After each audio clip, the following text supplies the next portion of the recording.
কালীন রব্বি করিমের কাছে আমার একটাই দরখাস্ত ছিল, কবরে যেন আমি নামাজ পড়তে পারি। তো আল্লাহ তাআলা কেবল আমাকেই কবরের মধ্যে নামাজ পড়ার সুযোগ দিচ্ছেন। প্রতীক বলতেছে কতদিন যাবত? সে বলতেছে 400 বছর যাবত। কত বছর? 400 বছর যাবত আমি কবরের ভিতরে নামাজ পড়তেছি। তো প্রতীক বলতেছে সুবহানাল্লাহ। এক প্রতীক বলল 400 বছর শোনার পর বলতে সুবহানাল্লাহ। তো এবার কবরবাসী বলতেছে, তো প্রতীক আশ্চর্য হয়ে গেছে, তোমার এত ইবাদত, তোমার কিসমত এত ভালো, তোমার থেকে কিছু আমল আমাকে দাও। কবরওয়ালা বলতেছে, ভাই শোনো, আমার 400 বছরের ইবাদত তুমি নিয়ে যাও, তুমি যে এই মাত্র পড়লা একবার সুবহানাল্লাহ, এই সুবহানাল্লাহর আমলটা আমাকে দিয়ে দাও। তো প্রতীক বলতেছে, কেন? ভাই শোনো, রব আমাকে কবরের সুযোগ দিছে নামাজ পড়ার জন্য, কিন্তু এটার কোনো সওয়াব নাই, জান্নাতে পাবো না কিছু, যতটুকু দুনিয়াতে করছি ততটুকুই পাবো।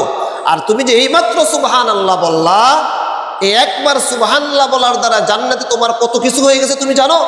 আর আমি 400 বছর ধরে নামাজ পড়তেছি একেবারেই জিরো। কবর ইবাদতের জায়গা না, এটা রব খুশি হয়ে আমাকে দিছে। কিন্তু এই যে 400 বছর নামাজ পড়তেছে, কত রাকাত, কত হাজার রাকাত নামাজ সে পড়ছে, প্রতি রাকাতে সুবহান রাব্বিয়াল আযীম বলতেছে, সুবহান রাব্বিয়াল আলা বলতেছে, সূরা বলতেছে, প্রতি হরফ কত নেকি হওয়ার কথা না? কবরবাসী বলতেছে, ভাই 400 বছর যাবত নামাজ পড়তেছি, হাজার হাজার রাকাত, এক রাকাতের একবার সুবহান রাব্বিয়াল আযীমের সওয়াব আল্লাহ তাআলা আমাকে দিবেন না। আর তুমি যে দুনিয়াতে এখনো আছো, যতবার বলবা সুবহানাল্লাহ, যতবার বলবা সুবহান রাব্বিয়াল আযীম, যতবার বলবা আলহামদুলিল্লাহ, প্রত্যেকটার সওয়াব তুমি জান্নাতে পাইবা। কি বুঝলাম ভাই? দুনিয়ার হায়াত মরলেই কি বেঁচে গেলাম? মরলেই কি বেঁচে গেলাম? মানুষ পেরেশানিতে আত্মহত্যা করে, ফাঁস নেয়, মনে করে সে ঝুলে কি বেঁচে গেছে? না, আল্লাহ তাআলা যে নেয়ামত দিছিল হায়াত, এই হায়াতটা পাইয়া যদি কাজে লাগাইতাম, এই স্টলে বসে, দোকানপাটে বসে আড্ডা না দিতাম, ঘরে সময় দিতাম, জিকির করতাম, আজকে তো আমাদের ঘরে ইবাদতই নেই। আল্লাহ রাসূল বলেন, দেখো তোমাদের ঘরগুলিকে কবর বানায়ো না। এই যে দেখেন, এই হাদিস দ্বারা বোঝা গেল যে তোমাদের ঘরগুলিকে কবর বানায়ো না, মানে কি? মানে কবরে কোনো ইবাদত চলে না, তো তোমাদের ঘরটা যেন কবরের মতো না হয়, অর্থাৎ ঘরে ইবাদত করো। ঘরে কি করো? ইবাদত করো। তাহাজ্জুদ নামাজ ঘরে পড়ো, নফল নামাজ ঘরে পড়ো, চাশতের নামাজ ঘরে পড়ো, এশাকের নামাজ ঘরে পড়ো, জিকির আজকার ঘরে করো, তেলাওয়াত ঘরে করো।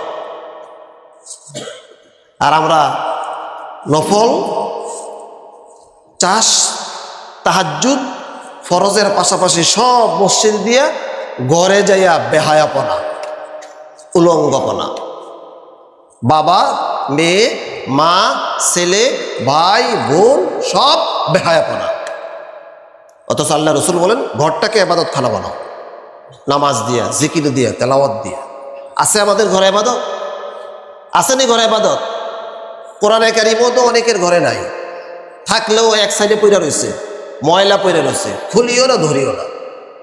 তো ঘরের ভিতরে রহমত বরকত থাকবে কিভাবে? তারা ভাজে। আল্লাহ রাসূল বলেন, নফল ঘরে পড়ো। আর আমরা মসজিদে নফল পড়তে পড়তে বাহিরে যাওয়ার সময় নাই।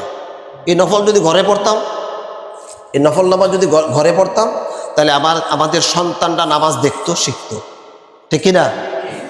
বিবি যদি বেনামাজি হয়ে থাকে, স্বামী সবসময় ঘরে নামাজ পড়ে, 1 দিন 2 দিন 3 দিন, স্ত্রীও বিবিও নামাজি হয়ে যায়, হয়তো কিনা? ঘরে যাইয়া যদি আমরা তেলাওয়াত করতাম, মসজিদে নামাজ শেষ, ঘরে যাইয়া কোরআন কারিম তেলাওয়াত শুরু করলাম, তো সন্তানরাও শিখবে, ঘরের সদস্যরা শিখবে। আমাদের ইবাদত হয়ে গেছে মসজিদ কেন্দ্রিক, আর ঘর হয়ে গেছে দুনিয়ার বাজে কেন্দ্রিক, বাজে কাজে কেন্দ্রিক, ঠিক কিনা ভাই?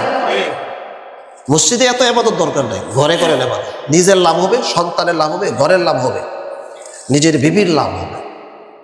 এখানে ইবাদত কইরা, এখানে বেশি সময় দিয়া, দোকানে যাইয়া যদি ওজনে কম দেই, ইবাদতে কাজে আসবে? এখানে ফরজ পড়া যদি যাইয়া দোকানে যাইয়া সুন্নত পড়তে পারি, পরিবেশ থাকে। সুন্নত যদি নাও পড়তে পারি, কাউকে কম দিলাম না, ঠকাইলাম না, ভালো তেল মন্দ তেল মিশ্রিত করলাম না, ভালো চাল মন্দ চাল মিশাইলাম না, ভালো জিনিস খারাপ জিনিস মিশাইলাম না, ধোঁকা দিলাম না, তাহলে সুন্নত না পড়েও নাজাত পাওয়া যাবে। কথার কথা, মানে সুন্নতের জন্য আল্লাহ তাআলা আপনাকে ডান্ডা দিবেন না, কিন্তু এই যে মানুষকে ধোঁকা দিলেন, খারাপটা ভালোটা মিশাইয়া ভালো দামে বিক্রি করলেন, আল্লাহ তাআলা ডান্ডা দিবেন, এটা আল্লাহ তাআলা বলছেন। আর রাসূল বলেন মান গশ্বানা মান গশ্বা ফালাইসা মিন্না, যে মানুষকে ধোঁকা দিবে সে আমার উম্মত না। নাউজুবিল্লাহ বলেন। তাহলে ফরজ